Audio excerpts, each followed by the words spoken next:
The world has always received warnings before great changes. Every nation, every generation, every civilization has been visited by voices calling people to return to God. Some came from the desert. Some came from the mountains. Some came from churches. Some came from places nobody expected. Their messages were different. Their methods were different. Their followers were different. But their purpose was one: to prepare humanity before the moment when history would no longer repeat. But close. This video is not about religion. It is not about division. It is not about fear. It is about awakening. It is about the soul. It is about the destiny of humankind. There are men who walk this earth with one mission: to remind humanity that heaven is real. They did not speak to impress politicians. They did not preach to collect followers. They spoke like men who saw eternity. They looked into the eyes of the broken and said, "You are loved. You are forgiven. God has not forgotten you." They believed that miracles were not entertainment, but messages from the one who made the universe. They touched the sick. They hugged the rejected. They prayed for the nations. They cried with crowds of millions. This was not the voice of a religion. It was the cry of heaven over humanity. And every miracle was a warning. There is a power greater than science, greater than kings, greater than death. Do not wait until it is too late.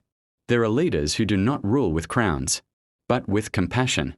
They speak softly. They do not need fire. They do not need angels of lightning. They stand among the weak, and they point to the cross. They remind the world that Christ did not die for a group, or a tribe, or a denomination. He died for the world. They speak of forgiveness like a healing medicine. They speak of unity like oxygen. They speak of peace like destiny. Their message is not war. Their message is not judgment. Their message is not "I am right, you are wrong." Their message is, the human heart must return to love before the earth destroys itself. They warn nations without screaming. They heal wounds without being noticed.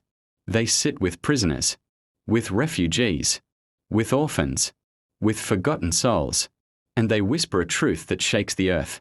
If humanity forgets mercy, humanity will eat itself alive. There are men who look ordinary, but their words move the invisible. When they pray, the room changes. When they speak, hearts tremble. When they walk, darkness shrinks. Not because they are gods, but because they are servants. They do not beg the earth for attention.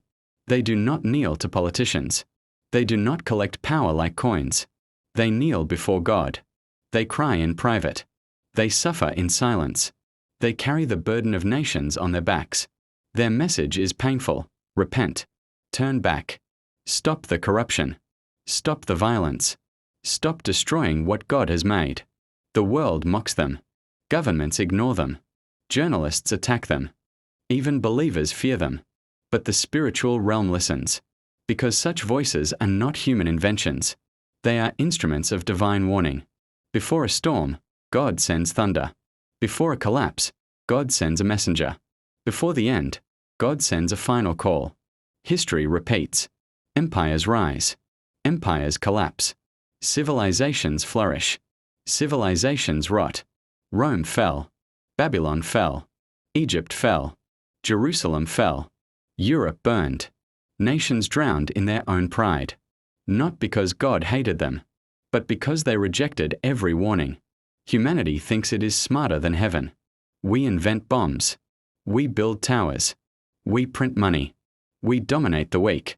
We laugh at prophets. We spit on truth. Then disaster arrives. And suddenly, we remember prayer. God does not destroy. God warns. God waits. God weeps. But when humanity refuses every calling, the universe must reset. This is not fear. This is not conspiracy. This is not religion. This is a message. A message older than governments, older than kingdoms, older than languages. Repent. Forgive. Return to God. Prepare your soul. The signs are everywhere. The nations tremble. The leaders are confused. The systems break. The hearts are tired. But there is still time.